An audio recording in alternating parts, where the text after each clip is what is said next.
Hello everyone, my name is Priyanka Meena.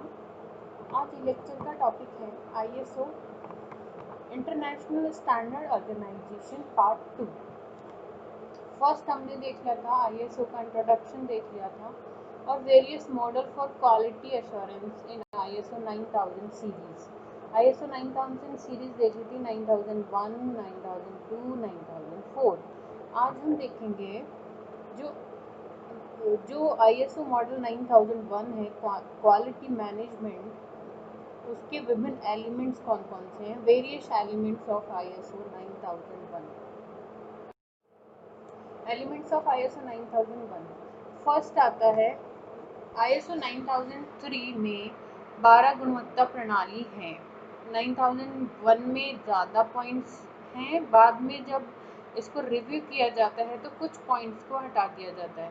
तो 9003 जो है उसमें 12 एलिमेंट्स हैं। आईएसओ 9002 में 18 पॉइंट्स हैं और आईएसओ 9000 में 20 पॉइंट्स हैं। तो हम आईएसओ 9001 को पढ़ेंगे जिसमें 20 पॉइंट्स को ध्यान में रख के उन सारे पॉइंट्स को फुलफिल करने के बाद ही आईएसओ 9001 का सर्टिफिकेट दिया जाता है। तो फर्स्ट पॉइंट आता है मैनेजमेंट रिस्पॉन्सिबिलिटी, प्रबंधन की जिम्मेदारी जिसको कहते हैं। इसके अंदर क्या होता है, गुणवत्ता नीति को परिभाषित किया जाता है, प्रलेखित किया जाता है तथा उसे सही रूप से क्रियान्वित किया जाता है। गुणवत्ता को बता रहे, प्राप्त कर रहे और अवलोकन कर रहे सभी अधिकारियों की जिम्मेदारियों को पूर्व में परिभाषित किया जाता है कि कौन कौन सी क्वालिटीज़ उसमें होनी चाहिए। ये सब उसके लिए एक मैनेजमेंट अथॉरिटी बनाई जाती है ताकि effectiveness of quality system maintain रहे। नेक्स्ट आता है क्वालिटी सिस्टम, मतलब गुणवत्ता प्रणाली। प्रक्रिया को तैयार किया जाना चाहिए और प्रक्रिया को लागू किया जाना चाहिए। मतलब किसी भी प्रोडक्ट की क्वालिटी को मेंटेन रखने के लिए पहले कोई प्रोसीजर तैयार किया जाएगा और जो प्रोसीजर बनाया है उसको लागू भी किया जाना चाहिए। उसके बाद आता है कॉन्ट्रैक्ट रिव्यू, मतलब अनुबंध की समीक्षा। खरीद के आदेश देने चाहिए, यह जानने के लिए क्या आवश्यकताएं सही रूप से परिभाषित हैं। अनुबंध ये सारी आवश्यकताएं, नेसेसरी नीड्स को पूरा करने के लिए एक कॉन्ट्रैक्ट साइन किया जाना चाहिए तथा कॉन्ट्रैक्ट्स में सभी शर्तों को, क्वालिटी की सभी शर्तों को रख देना चाहिए। इसीलिए कॉन्ट्रैक्ट रिव्यू की आवश्यकता पड़ती है। उसके बाद आता है डिज़ाइन नियंत्रण, डिज़ाइन कंट्रोल, डिज़ाइन नियंत्रण। डिज़ाइन परियोजना की योजना बनाई जानी चाहिए। डिज़ाइन इनपुट पैरामीटर्स को डिफाइन किया जाना चाहिए कि किस तरीके का, कौन कौन से पैरामीटर्स को हम किसी भी प्रोडक्ट को मैन्युफैक्चरिंग करते टाइम ध्यान में रखेंगे। इसलिए डिज़ाइन के आउटपुट महत्वपूर्ण प्रोडक्शन की विशेषताओं सहित प्रलेखित किया जाना चाहिए। डिज़ाइन आउटपुट इनपुट आवश्यकताओं को पूरा करने के लिए सत्यापित किया जाना चाहिए। उसके बाद नेक्स्ट आता है document control, require establishing and maintaining procedure for controlling documentation through approval, issue, change and modifications। दस्तावेजों का उत्पादन नियंत्रित होना चाहिए, दस्तावेजों का वितरण भी कंट्रोल में होना चाहिए और दस्तावेजों में परिवर्तन ऐसा नहीं कि बहुत ज़्यादा कर दिया है, वो भी कंट्रोल में होना चाहिए। इसलिए ये वाला है डॉक्यूमेंट कंट्रोल। नेक्स्ट आता है परचेजिंग, मतलब क्रय। संभावित ठेकेदारों तथा आपूर्तिकर्ताओं की आवश्यकता क्षमता के अनुसार ही मूल्यांकन किया जाना चाहिए। ठेकेदारों की गुणवत्ता का आश्वासन प्रणाली की प्रभावशीलता का मूल्यांकन किया जाना चाहिए। तो परचेजिंग करने से पहले हमें कितनी रिक्वायरमेंट है प्रोडक्ट की, ये सारे अवलोकन कर लेने चाहिए। नेक्स्ट आता है परचेजर सप्लाइड प्रोडक्ट या कस्टमर सप्लाइड प्रोडक्ट। ग्राहक आपूर्ति की सामग्री, ग्राहक आपूर्ति की सामग्री को किसी तरह की क्षति या नुकसान से बचाया जाना चाहिए, उसके लिए भी एक योजना बना लेनी चाहिए। नेक्स्ट है प्रोडक्ट आइडेंटिफिकेशन एंड ट्रेसेबिलिटी, उत्पादन को पहचानने और पता लगाने की क्षमता। उत्पाद का वस्तु, बैच या लॉट द्वारा उत्पादन, वितरण तथा स्थापना के किसी भी चरण में पहचान या पता लगा लिया जाना चाहिए। नेक्स्ट आता है process control. Production and installation process are carried out under control conditions. Controlled conditions में ही प्रोसेस होना चाहिए। उत्पादन तथा स्थापना की प्रक्रिया परिभाषित और योजनाबद्ध होनी चाहिए। इट मीन्स उस पर कंट्रोल होना चाहिए। विशिष्ट प्रक्रियाएं जो कि तथ्यों द्वारा सत्यापित ना की जा सकें, उनको प्रक्रिया के दौरान निरीक्षण किया जाना चाहिए, मतलब टेस्टिंग भी रिक्वायर्ड होती है। नेक्स्ट आता है इंस्पेक्शन एंड टेस्टिंग, निरीक्षण तथा परीक्षण। आने वाली सामग्री का इस्तेमाल से पहले उसका निरीक्षण और परीक्षण किया जाना चाहिए तथा प्रोसेस के दौरान उसकी टेस्टिंग की जानी चाहिए। जो प्रोडक्ट बन के आया है उसे जब बाजार में मार्केट में उतारने से पहले उसकी फाइनल टेस्टिंग की जानी चाहिए तथा जो टेस्टिंग की जाती है उसके रिकॉर्ड्स भी मेंटेन किए जाने चाहिए। नेक्स्ट आएगा inspection, measuring and test equipments.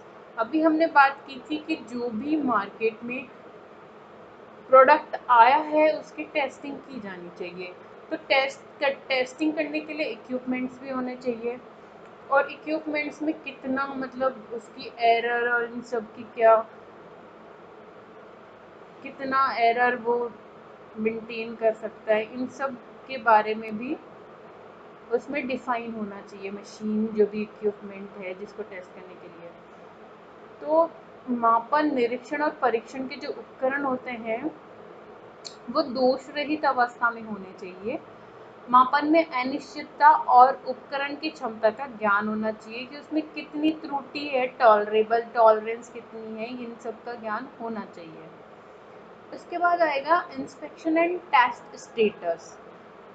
सभी वस्तुओं के लिए निरीक्षण और परीक्षण की स्थिति पता होनी चाहिए जैसे जैसे वे प्रक्रिया के चरणों में आगे बढ़ते रहते हैं। रिकॉर्ड से यह पता लग जाना चाहिए कि किसने उत्पाद का निरीक्षण किया था। नेक्स्ट आएगा control of non conforming product. जब निरीक्षण परीक्षण के बाद कुछ नॉन परफॉर्मिंग प्रोडक्ट भी निकलेंगे तो उनको फिर से, जो नॉन परफॉर्मिंग है उनको मतलब मार्केट में नहीं आने देना चाहिए। उन सब चीज़ों पे कंट्रोल होना चाहिए। गलत इस्तेमाल या स्थापना से बेचने के लिए गैर अनुरूप उत्पाद पर नियंत्रण होना चाहिए। जो नॉन परफॉर्मिंग प्रोडक्ट होते हैं उनको मार्केट में नहीं आने देना चाहिए। नेक्स्ट है करेक्टिव एक्शन। जो नॉन परफॉर्मिंग उपकरण थे या प्रोडक्ट थे उनको करेक्टिव एक्शन के द्वारा या तो उनमें जो त्रुटि है उसको ठीक किया जाए या फिर उनको डिस्पोज कर दिया जाए। समस्या के कारणों का पता लगा सकते हैं उसमें हम। विशिष्ट समस्याओं व उनके कारणों की जांच होनी चाहिए तथा उसको सही करने के लिए प्रभावशीलता का मूल्यांकन किया जाना चाहिए। करेक्टिव एक्शन में या तो उस प्रोडक्ट को मतलब जो भी उसमें समस्या है उसको ठीक करके उसको कंफर्म कर लेना चाहिए, तभी मार्केट में आना चाहिए वो प्रोडक्ट। नेक्स्ट आएगा handling, storage and packaging and delivery. Handling, packaging, भंडार तथा वितरण के लिए प्रक्रियाओं को विकसित किया जाना चाहिए। हैंडलिंग नियंत्रण मानक क्षति और विनाश से बचाने में मददगार होते हैं। सुरक्षित भंडार की व्यवस्था की जानी चाहिए तथा समय समय पर क्षति की जांच होती रहनी चाहिए। नेक्स्ट आएगा क्वालिटी रिकॉर्ड्स। गुणवत्ता रिकॉर्ड्स को पहचानना, एकत्र करना और संभाल के रखा जाना चाहिए। Next internal quality audit. Audit के लिए योजना बनाई जानी चाहिए तथा अमल में लाई जानी चाहिए तथा मैनेजमेंट को ऑडिट के परिणामों के बारे में सूचित किया जाना चाहिए और किसी भी प्रकार की पाई गई कमी को दूर कर देना चाहिए। नेक्स्ट आता है training. Providing training for all personnel to meet those need. प्रशिक्षण की जरूरत को समझा जाना चाहिए तथा उन लोगों को प्रशिक्षित किया जाना चाहिए उनकी रिक्वायरमेंट्स के अकॉर्डिंग। नेक्स्ट आएगा सर्विसिंग। सर्विसिंग गतिविधियां लिखित प्रक्रियाओं के अनुरूप ही होनी चाहिए। Performing servicing as required by contract. Next है स्टैटिकल टेक्निक्स।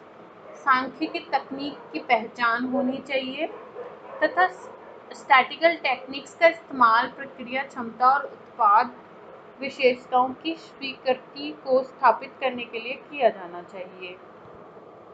तो ये सब थे हमारे element of ISO 9001। ISO 9004 provide guidelines for development of quality management system to minimize cost and maximize benefit. It deals with various aspects relating to terminology, management responsibility for quality in respect of policy, objectives, system and system principles. तो ये था elements of ISO 9000। इसके बाद हम पढ़ेंगे जो next part 3 होगा, ISO part 3 का जो वीडियो होगा उसके अंदर हम देखेंगे कि किसी भी कंपनी को ISO सर्टिफाइड होने से, ISO 9000 सर्टिफाइड होने से क्या क्या बेनिफिट्स हो सकते हैं, क्या क्या फ़ायदे मिलते हैं, क्यों कंपनीज को या इंडस्ट्रीज़ को ISO सर्टिफिकेट लेना चाहिए, इन सब चीज़ों के बारे में हम नेक्स्ट वीडियो में पढ़ेंगे। अभी के लिए थैंक यू।